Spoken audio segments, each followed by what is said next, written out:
नमस्कार बच्चों, स्वागत है आपका हमारे इस YouTube चैनल पे। तो बच्चों, हम लेक्चर के बीच में कभी भी आपके लिए सब्सक्राइब या शेयर का बटन नहीं डालते ताकि आपका लर्निंग एक्सपीरियंस खराब ना हो जाए। लेकिन यार, अगर वीडियो अच्छा लगे तो ज़रूर इस वीडियो को लाइक करें, इस चैनल को सब्सक्राइब भी करें और अपने दोस्तों में भी शेयर करें जिनके लिए ये वीडियो काफ़ी हेल्पफुल हो सकता है। तो बस यार इतना ही, चलो आप लेक्चर को एंजॉय करो।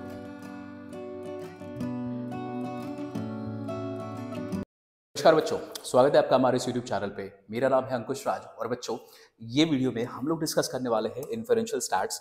और ये वीडियो हमारा कंटिन्यूएशन है जो इसके पहले हमने 2 वीडियो अपलोड किया था वन सैम्पल टेस्ट को लेकर। ठीक है, तो इसमें हम लोग जो करने वाले हैं यार, क्या कर रहे हैं हम लोग, ML अग्रवाल में ना कुछ 4 एग्जाम्पल दिए हुए हैं। अब देखो, मैं आपको एक बार फिर से दिखा दूँ कि इस टॉपिक में जो भी कंफ्यूजन हुआ है वो इसलिए हुआ है कि ML अग्रवाल में जो एक्सरसाइज 10.3 है उसको तो आपको नहीं करना है क्योंकि वो Z टेस्ट का क्वेश्चन है। दूसरा कि इस किताब में जो 10.4 एक्सरसाइज है बच्चों, उसमें भी जो पैटर्न फॉलो किया गया वो आप फॉलो नहीं करेंगे, एग्जाम में आपके वैसे नहीं आने वाला। आप इसमें बहुत अच्छा काम कर सकते हो। आप ML भार्गव किताब के क्वेश्चंस को सॉल्व करो। उसका जो एक्सरसाइज है 13.2 और 13.3 ML भार्गव, उससे सॉल्व करें, वो आपके बोर्ड्स के पैटर्न पे है। ठीक, तो वो तो हमने ऑलरेडी लास्ट वीडियो में डिस्कस कर रखा है क्वेश्चंस को। मैं आपको कराने वाला हूँ इसमें से एग्जाम्पल नंबर 4, 5, 6 और 7 जो आपके एग्जाम ओरिएंटेड जिस तरीके से आ सकता है। ठीक है, तो पेज नंबर 558 पे, 558 में लिख दे रहा हूँ, अगर आप इसको देखना चाहोगे तो पेज नंबर 558 पे आपको एग्जाम्पल नंबर 4 मिलेगा। हम लोग वहीं से स्टार्ट कर रहे हैं।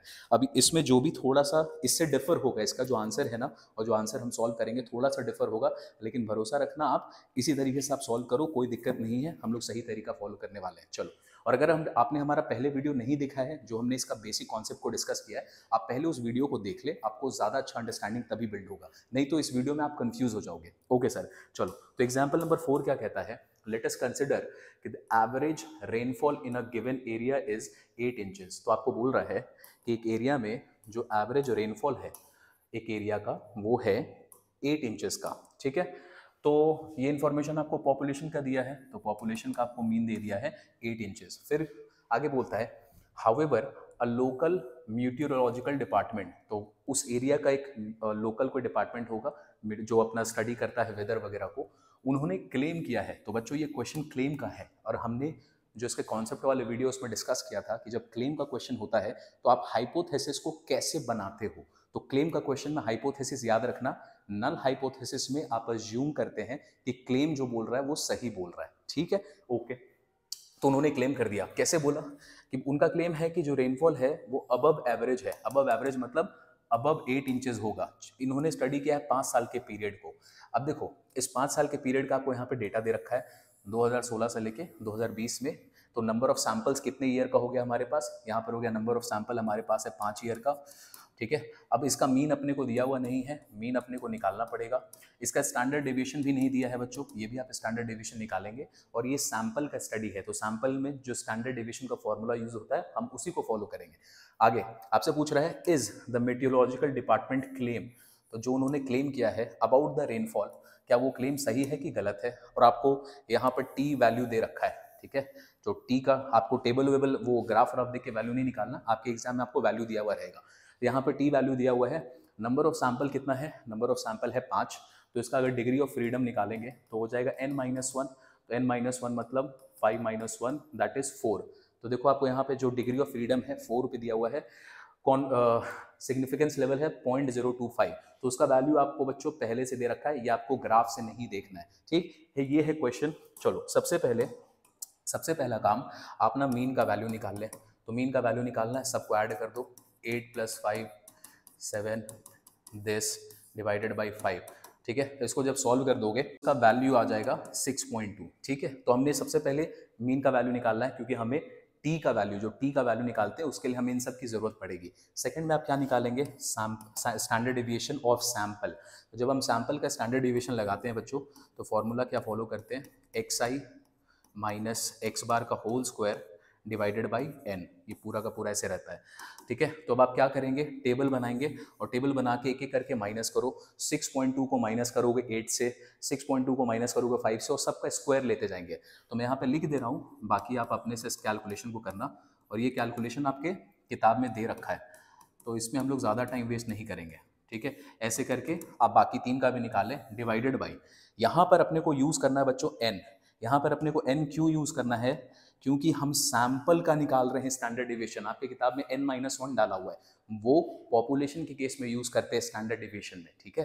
तो यहाँ पर अपने को n लेना है, बेझिझक यहाँ पे n रखो, दिस इज 5। अब इसको सॉल्व करना तो इसका वैल्यू निकल के आएगा, इसका जो टोटल आएगा सम, इसका टोटल सम आपके पास आएगा 6.8 और उसको डिवाइड कर दोगे 5 से, तो यहाँ पे वैल्यू निकलेगा 1.36। इसका स्क्वायर रूट निकालोगे तो इसका स्क्वायर रूट राउंड ऑफ करके आ जाएगा 1.2 पे। तो इतना काम सबसे पहले आपने कर लेना है। इस क्वेश्चन में आपको मीन निकालना पड़ेगा, स्टैंडर्ड डिविएशन निकालना पड़ेगा। जो हमने कल क्वेश्चंस करे थे जो इसके पहले वाली वीडियो में, उसमें भी हमने पहले देखा था कि मीन निकालना होता है और स्टैंडर्ड डिविएशन निकालना होता है, तो नई बात नहीं है। चलो ये काम कर लिया। अब सबसे इंपॉर्टेंट है यहाँ पे जो आपको मुझे सिखाना है, क्या नल हाइपोथेसिस कैसे बनाएंगे। तो HO लिखेंगे, देयर इज, सबसे सेफ खेलना हम लोगों ने सीखा है, there is no significant difference between sample mean and population mean. और इसका ऑल्टरनेट क्या बोलेगा, there is significant difference between this this this, ठीक है। ये तो सेफ खेला हमने, लेकिन अगर इसका हाइपोथेसिस डिजाइन करोगे तो हाइपोथेसिस कैसे दिखना चाहिए, HO डिजाइन करो और यहाँ पे HA डिजाइन करो। देखो क्वेश्चन है क्लेम का, क्लेम में क्या माना जाता है, नल हाइपोथेसिस को आप सही मानते हो, तो यहाँ पे नल हाइपोथेसिस बोल रहा है कि अबव एवरेज होना चाहिए। तो हम बोलेंगे कि फिर जो मेरा मीन का है, ये क्लेम कितना है, 8 का ना, 8 पहले था, तो ये जो क्लेम है, क्लेम कर रहा है कि जो एवरेज है उससे ज़्यादा बारिश हुआ है, तो उससे ज़्यादा बारिश तो हो गया है। तो उसका उल्टा क्या होगा, इसका उल्टा होगा, नहीं भाई उससे कम बारिश हुआ है। और खास बात क्या, जब भी हम नल हाइपोथेसिस बनाते हैं तो उसमें इक्वालिटी का साइन जरूर होना चाहिए, तो आप यहाँ पे इक्वालिटी का साइन लगा देंगे। तो आपकी किताब में जो हाइपोथेसिस बिल्ड किया गया है उसका कुछ लॉजिक है, वो लॉजिक मैंने आपको समझा दिया। इसके बाद क्या है यार, ये बिल्ड कर लिया, टी का वैल्यू निकालो। टी का value x bar minus mu divided by standard deviation divided by root n minus 1, ठीक है। यहाँ पर हम n-1 यूज करेंगे, टी टेस्ट कर रहे हैं, अगर वीडियो नहीं देखा है देख लेना जाके। चलो इसको सॉल्व करते हैं, तो कितना निकला हमारा value 6.2, this is 6.2 minus population का कितना हमारे पास वैल्यू है 8 डिवाइडेड बाई, यहाँ पर हमारा निकला है 1.2 डिवाइडेड में यहाँ पे आ जाएगा 5 माइनस 1। सॉल्व करेंगे इसको, 6.2 माइनस 8 तो आ गया माइनस 1.8, नीचे में है 1.2 और ये 5 माइनस 1 क्या हो जाएगा 4, और स्क्वायर रूट ऑफ 4 2 हो जाता है, और ये चला जाएगा ऊपर, तो इसको आप ऊपर भेज दें। अब यहाँ से आप डेसिमल हटा सकते हैं दोनों में, तो डेसिमल हटाओगे तो ये हो गया 18, ये हो गया 12, ये हो गया 2, ठीक है। अब इसको सॉल्व कर दो, दिस इज 2 से कैंसिल 6 और ये 6 दिया 18, तो वैल्यू हमारे पास जो निकल के आ रहा है टी का, वो कितना आ गया -3। जैसा हमने पढ़ा है बस वही हमने अभी भी किया है। डिफरेंस क्या है, बस यहाँ पे क्लेम का क्वेश्चन है, तो अगर तुमने ये लिख दिया है तो भी कोई बात नहीं, लेकिन ये लिख दोगे तो और अच्छी बात है। चलो टी निकाल लिया, कंपेयर करो, टी का एब्सोल्यूट वैल्यू निकालोगे तो -3 का एब्सोल्यूट वैल्यू हो गया 3। कंपेयर करते हैं, 3 जो आपको वैल्यू दिया हुआ है क्वेश्चन में, क्या दिया हुआ है हमें वैल्यू, टी टेबल से कैलकुलेटेड वैल्यू है 2.776। बोलो यार कौन बड़ा है, तो आप बोलेंगे 3 बड़ा है, that means absolute value is greater than जो भी हमारा टेबल का वैल्यू है। तो अब इस केस में बताओ जो नल हाइपोथेसिस है एक्सेप्ट होगा कि रिजेक्ट होगा, तो आप बोलेंगे वो रिजेक्ट हो जाएगा, this implies SO is rejected. तो आपने नल हाइपोथेसिस को रिजेक्ट कर दिया है, ठीक है। और नल हाइपोथेसिस था क्या, नल हाइपोथेसिस आपने ये लिया था, ठीक है, कि बारिश जो होगा वो ज़्यादा होगा। क्लेम के केस में हम जो भी क्लेम होता है उसको हम नल हाइपोथेसिस लेते हैं। तो क्या बारिश अब ज़्यादा हो रहा है, नहीं, बारिश कम हो रहा है एवरेज में। तो इस केस में क्या हो जाएगा, the claim of meteorological department is false, ठीक है। अब इस लास्ट लाइन का आंसर को लिखने के लिए सबसे इंपॉर्टेंट क्या है बच्चों, कि आपका ये जो हाइपोथेसिस आपने बनाया था ना, ये हाइपोथेसिस का लॉजिक आप समझते हैं कि नहीं। क्लेम के केस में हमेशा मान के चले जो भी क्लेम किया जाता है वही मेरा नल हाइपोथेसिस होगा। जो भी क्लेम है उसको लिख दो, और नल हाइपोथेसिस में इक्वालिटी तो लगाना पड़ता है, तो इक्वालिटी आप अपने मन से फिर लगाएंगे। क्लियर। तो ये जो क्वेश्चन था ये एग्जाम्पल नंबर 4 है आपके ML अग्रवाल जो किताब में दिया हुआ है ये उसका एग्जाम्पल है, और इसको हमने उस तरीके से सॉल्व किया जो हमारे एग्जाम में आने वाला है। जो आपकी किताब में तरीका फॉलो कर रहा है उसको आप एमएल अग्रवाल को इग्नोर करके आप एमएल भार्गव को फॉलो कीजिए, वहां पे इसी तरीके से सॉल्व किया जा रहा है। ठीक है, चलो क्वेश्चन एग्जाम्पल नंबर 4। इसके बाद आता है एग्जाम्पल नंबर 5। देखो ये बहुत आसान सा है, इसका मैं आपको हाइपोथेसिस बिल्ड कर दूंगा, कैलकुलेशन आप कर लेना आगे। बोल रहा है क्या, the average heart rate for Indians is 72 beats per minute. तो पॉपुलेशन का आपको डिटेल दे दिया, ये बोल रहा है 72 एवरेज है, सारे इंडियंस का एवरेज इतना चलता है। बोलता है टू लोअर, अब इसको आपको कम करने बोला जा रहा है, to lower their heart rate a group of 25 people participated in an aerobic exercise programme. तो आपने 25 लोगों को उठाया और इन पर आपने एक एक्सपेरिमेंट किया। ठीक है, जो भी कुछ एक एक्सपेरिमेंट आप करना चाहते हो, तो 25 लोगों को उठाया। चलो आगे देखते हैं। बोलता है the group was tested, group को आपने टेस्ट किया है कितने पीरियड में, 6 मंथ में इसको टेस्ट किया है, to see if the group had significantly slowed their heart rate और नॉट। तो 6 महीना बाद पता चला कि उनका जो हार्ट रेट है after the programme, after the experiment, कि उनका हार्ट रेट ना कम हो रहा है। ठीक है, तो आप क्लेम कर रहे हो कि उसका जो हार्ट रेट है वो कम हो रहा है।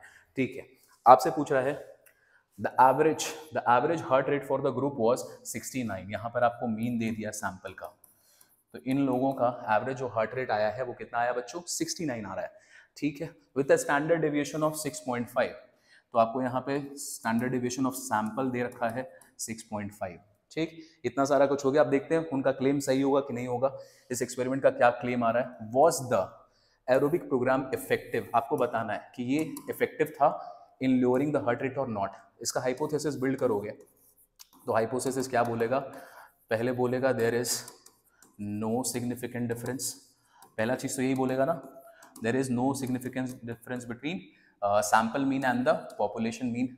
दूसरा वाला बोलेगा there is significant difference between this.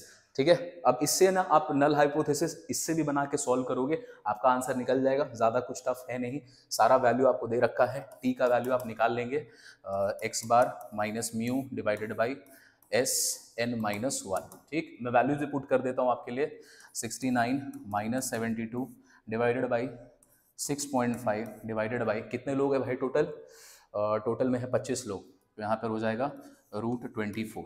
अब इसको आप सॉल्व करना, इसका वैल्यू निकल के आएगा, ये ले लेंगे -3 डिवाइडेड बाई 6.5 मल्टीप्लाइड बाई, अब देखो √24 को अगर आप लिखोगे, √24 को हम लोग कैसे लिख सकते हैं बच्चों, 6 × 4 क्या हम लोग 4 को बाहर निकाल सकते हैं, तो यहाँ पे आ जाएगा 2√6। ठीक है, 2√6 यहाँ पे आ गया, तो 3 2 -6 मल्टीप्लाइड बाई दिस इज 6.5। √6 का वैल्यू निकाल लेंगे। अब इसका आ रहा है अप्रॉक्सीमेटली 2.449, तो इसको 4 5 में स्क्वायर कर लेते हैं, मतलब कर लेते हैं सॉल्व। यहाँ पे आओ अब इसको सॉल्व करो, तो इसको सॉल्व करने के बाद बच्चों वैल्यू आएगा 2.262, और यहाँ पे आगे में माइनस नहीं लगा दो। ठीक है, तो इतना वैल्यूज जो आपको निकालना था आपने सारा वैल्यूज निकाल लिया। कंपेयर करते हैं, इसका गिवन वैल्यू आपको दिया नहीं है, चलो इसका गिवन वैल्यू निकाल लेते हैं। टी है और 25 लोग हैं, तो ये हो जाएगा 24, लेवल ऑफ सिग्निफिकेंस है 0.05, तो टी टेबल से ये वैल्यू आएगा दिस। ठीक है, ये वैल्यू आपको क्वेश्चन में दिया रहेगा, परेशान मत होना, ये अलग से नहीं लिखना, आपको क्वेश्चन में रहेगा। अब कंपेयर करो यार इन दोनों को, तो बताओ इन दोनों में से कौन बड़ा, एब्सोल्यूट वैल्यू आप उसका लोगे तो एब्सोल्यूट वैल्यू आ जाएगा 2.262, और ये ग्रेटर हो जाएगा। तो अगर ग्रेटर हो गया, अगर ये ग्रेटर हो गया तो HO क्या होगा, नल हाइपोथेसिस क्या होगा, तो HO विल बी रिजेक्टेड, तो HO इज रिजेक्टेड, तो नल हाइपोथेसिस रिजेक्ट हो गया। चलो, तो यहाँ पर आपने HO को क्या कर दिया बच्चों, रिजेक्ट कर दिया। क्यों, आप वैल्यूज देख रहे हो ये ज्यादा आ गया था तो आप रिजेक्ट कर रहे हैं। HO क्या बोलता था, ये बोलता है there is no significant difference, तो ये रिजेक्ट हो गया। तो इसका मतलब आप बोल रहे हैं कि देयर इज सिग्निफिकेंट डिफरेंस, और अगर सिग्निफिकेंट डिफरेंस है दैट मीन 72 तो नहीं है। तो जो यहाँ पे बोला गया ना कम वाला केस था, तो आप क्या मानेंगे कि एक्चुअल में जो हार्ट रेट है वो 72 नहीं है, उससे डिफर करता है, और अगर डिफर करता है तो यहाँ पे स्लो कम लिखा है, जो ज्यादा लिखा है उसको आप मान लेंगे। तो आप बोलेंगे कि नहीं, डेफिनेटली हार्ट रेट क्या हुआ है, वो कम हुआ है। और अगर हार्ट रेट कम हुआ है, अगर हुआ है, तो ये प्रोग्राम इफेक्टिव हुआ कि नॉन इफेक्टिव हुआ, तो आप बोलेंगे कि क्योंकि ये कम हुआ है, डिफरेंट आ रहा है मेरे पॉपुलेशन मीन से, hence the programme is effective, hence the programme is effective. ठीक है। जो एमएल अग्रवाल में सॉल्व किया गया जिस तरीके से, वो आपको थोड़ा कंफ्यूज कर रहा है, मैं बोलूंगा आप एमएल भार्गव को सॉल्व मतलब रेफर करो ये वाले पार्ट के लिए, बाकी सब जगह एमएल अग्रवाल एकदम सही है, बस इसके लिए भार्गव को फॉलो कर सकते हैं आप। चलिए अगली क्वेश्चन पे आते हैं। बोल रहा है shoe maker, this is example number 6 in your M L Aggarwal किताब। बोल रहा है a shoe maker of the company produces specific model of shoes, जूता बना रहा है और उसका जो एवरेज लाइफ है वो कितना है 15 मंथ्स का।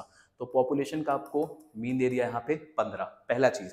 आगे बोल रहा है वन ऑफ द एम्प्लॉय, एक एम्प्लॉय ने in their R&D department claim, तो बच्चों क्लेम का क्वेश्चन आ गया ये। यहाँ पे क्लेम करता है एक एम्प्लॉय ने कुछ रिसर्च किया और बोलता है कि मेरा क्लेम है कि जो जूता है वो ज़्यादा ज़्यादा लास्ट करेगा, मतलब 15 महीना जो उसका एवरेज टाइम है शूज़ का उससे ज़्यादा होना चाहिए, एक एम्प्लॉय ने क्लेम कर दिया है। फिर this latest product was worn by 30 people. अच्छा, यहाँ पे पहली बार देखो सैंपल का जो साइज है ना वो 30 आ गया है।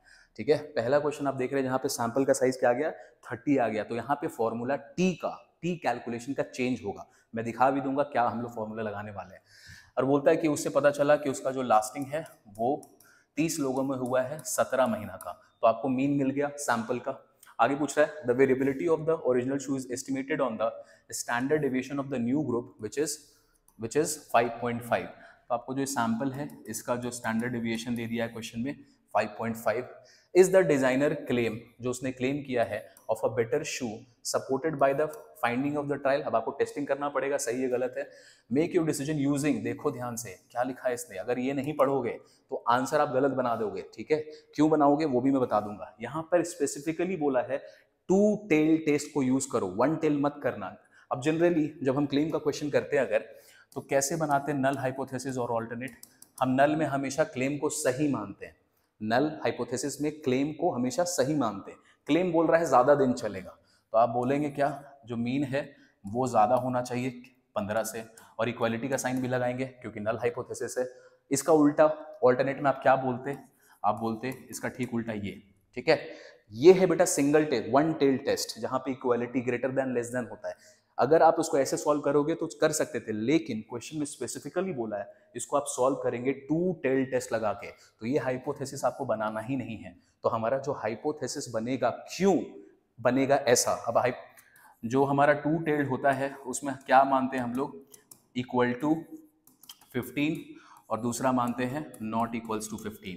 तो ये बोलेगा there is no significant difference, there is no significant difference, और ये बोलेगा देर इज सिग्निफिकेंट डिफरेंस। तो सबसे इंपॉर्टेंट काम यही था, क्योंकि यहाँ पर इसने 2 टेल लिखा था तो अपने ये कर लिया हमने, हाइपोथेसिस बन चुका है। चलो कैलकुलेशन पे आते हैं। टी का वैल्यू निकालेंगे x bar minus mu divided by S divided by, ध्यान दो यहाँ पर n-1 नहीं लिखकर सिर्फ n लिख रहे हैं। क्यों n लिख रहे हैं, क्योंकि बेटा सैंपल का साइज कितना है यहाँ पे 30। ठीक है, तो 30 वाले केस में हम लोगों ने फॉर्मूला डिस्कस किया था। देखो ये बहुत रेयर चांस है आपको 30 या 30 से ऊपर का आएगा आपके एग्जाम में। हमेशा जितने मैक्सिमम क्वेश्चन एमएल भार्गव में दिए हुए हैं सब 30 से नीचे वाला है, बस ये अकेला आपको पहला दिख रहा है 30 वाला, तो हम इसको इस तरीके से सॉल्व करेंगे। चलिए जी इसको सॉल्व करते हैं। तो अपना एवरेज कितना आया है, अपना आया है 17, 17 में माइनस करो पॉपुलेशन का 15, सैंपल का स्टैंडर्ड डिविएशन है ये, डिवाइडेड बाई √n, कितने लोगों पे टेस्ट किया हमने, सैंपल साइज इज 30, यहाँ पे लिखा दिया √30। अब इसका कैलकुलेशन करोगे तो आएगा ये 1.9917।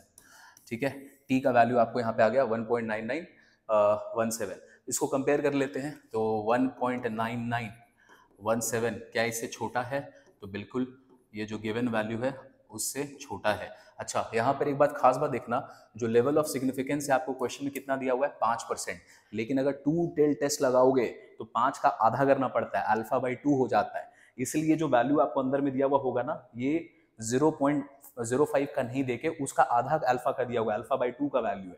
तो ये वैल्यू जो आपको क्वेश्चन में दिया हुआ है वो बिल्कुल करेक्ट है। तो इसमें डर मत जाना कि सर यहाँ पर तो सिग्निफिकेंस 0.05 है, यहाँ पर जो दिया हुआ है वो 0.025 है। 2 टेल्ड में अल्फा का आधा कर लेते हैं हम लोग अंदर में। चलो तो ये भी सही है।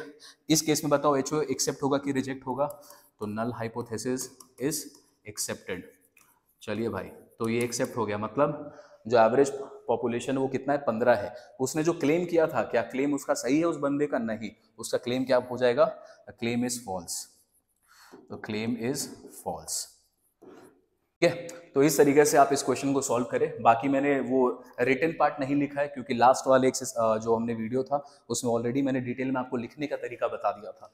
इसको बस अपन सॉल्व कर रहे हैं ताकि आप समझ पाएं एमएल अग्रवाल के क्वेश्चंस को आपको कैसे सॉल्व करना है। ठीक है, चलो इसके बाद आते हैं लास्ट वाले एग्जाम्पल में। लास्ट एग्जाम्पल से ये आपका एग्जाम्पल नंबर 7 है। 7 क्या बोलता है, 10 cartoons are taken at random from an automatic packing machine। तो आपने मशीन अगर देखा है वीडियो वगैरह कैसे कुरकुरे लेज ये सब का पैकेजिंग होता है, तो उस पैकेजिंग में बहुत सारा मटेरियल, बहुत सारा पैकेट बन रहा होगा कुरकुरे का, उसमें से आपने सिर्फ 10 सैंपल निकाल लिया। अब उसका क्या किया आपने, उसका निकाला आपने मीन नेट वेट। उस 10 सैंपल का जो मीन नेट वेट आपने निकाला है वो कितना निकल के आया, 11.8। तो ये आपको सैंपल का मीन दे दिया है 11.8। उसके बाद स्टैंडर्ड डेविएशन भी दे दिया है 0.15। सैंपल साइज 10 है तो हम नॉर्मल टी टेस्ट लगाएंगे जो हम लगाने वाले थे। अच्छा ये ध्यान रखना यार, जितने भी क्वेश्चन आपके एमएल भार्गव में दिए हुए सारा का सारा सैंपल साइज 30 से नीचे का ही है। तो एक इसके पहले वाला क्वेश्चन में बस सैंपल साइज 30 आया था, तो वो हमेशा ध्यान रखना, गलती मत करना। Does the sample mean differ significantly from the intended mean of 12 kg? Intended mean of 12 kg मतलब पॉपुलेशन का मीन दे रखा आपको 12। Given for degree of freedom 9 क्यों ले रहे हैं, टोटल सैंपल कितना है 10, तो n-1 करोगे तो 9 आएगा। और अल्फा का वैल्यू दे रखा है 0.05, तो ये आपको दे रखा है क्वेश्चन में। चलो अब इसको हम लोग जल्दी से बना लेते हैं। Null hypothesis, there is no significant difference, ठीक है, between x bar and mu. Alternate क्या बोलेगा, देयर इज सिग्निफिकेंट डिफरेंस। ठीक है, उसको पूरा डिफाइन करने की जरूरत नहीं है क्योंकि आपसे क्वेश्चन में डायरेक्टली यही पूछा है, बताओ डिफर करेगा नहीं करेगा। ठीक है, हम लोग देख लेंगे। टी का वैल्यू निकालते हैं, x bar minus mu S divided by n-1। ठीक है, n-1 लगाएंगे, 30 से कम है सैंपल स्पेस। चलो भाई सॉल्व कर दो इसको। एक्स बार का value 11.8 minus 12 divided by 0.15 divided by 10-1, तो यहाँ पे आ जाएगा √9। चलो इसको सॉल्व करते हैं। 11.8 minus 12, this is 0.2 divided by 0.15 multiplied by √9 मतलब 3 ऊपर चला जाएगा इधर। चलो इनका डेसिमल हटाओ, यहाँ नीचे में 2 प्लेस पे है तो ऊपर में आ जाएगा 20, नीचे में आ जाएगा 15। ठीक है, ऊपर में भी 2 प्लेस में हटाना पड़ेगा डेसिमल, 0.2 था तो 0 कर दिया, मल्टीप्लाइड बाई 3 और यहाँ पे माइनस का साइन, तो 3 5 15 और 5 चौके 20। तो यहाँ पे आ गया वैल्यू टी का -4। कंपेयर कर लो, जो वैल्यू आपको दे रखा है इसका एब्सोल्यूट मॉड्यूलस वैल्यू आ गया 4, तो 4 इज ग्रेटर देन 2.26 जो दे रखा है, that means modulus value is greater than this. HO क्या हो जाएगा, एचओ इज रिजेक्टेड। तो आपने एचओ को रिजेक्ट कर दिया। एचओ क्या बोलता था, there is no significant difference. तो अगर एचओ रिजेक्ट हुआ तो एक्सेप्ट क्या होगा, ये एक्सेप्ट होगा, तो आप क्या बोलोगे, देयर इज सिग्निफिकेंट डिफरेंस। ये तो गलत हो गया ना, ये रिजेक्ट कर दिया, इसको आपने सही बोला है, तो लिखेंगे क्या, hence there is significant difference between the sample mean and the intended mean of the packets। बस उतना लिख देना, आगे में लिख देना between the sample mean and the intended mean। ठीक है, चलो तो यहाँ पर ये 4 क्वेश्चन, ये एक्स्ट्रा क्वेश्चन मैंने आपको इसलिए प्रैक्टिस कराए ताकि आप किसी भी तरीके का कंफ्यूजन नहीं रखो एमएल अग्रवाल के क्वेश्चन में और उसको अच्छे से सॉल्व करो। तो बच्चों मिलेंगे अगले वीडियो में जहाँ पर हम करेंगे 2 सैंपल टेस्ट, जिसमें अगेन बच्चों को बहुत ज्यादा कंफ्यूजन है, एकदम सिंप्लीफाइड वर्जन में, उसको फॉलो करना, कोई परेशानी नहीं आएगी। ओके, तो वीडियो अच्छा लगा यार, लाइक करना ना भूले, सब्सक्राइब जरूर करें और अपने दोस्तों में शेयर करें जिनके लिए चैप्टर परेशानी बन रखा है। मैं मिलूंगा आपसे अगले वीडियो में, till then bye bye, take care, I will see you, bye bye. Subscribe now and press the bell icon. Never miss an update.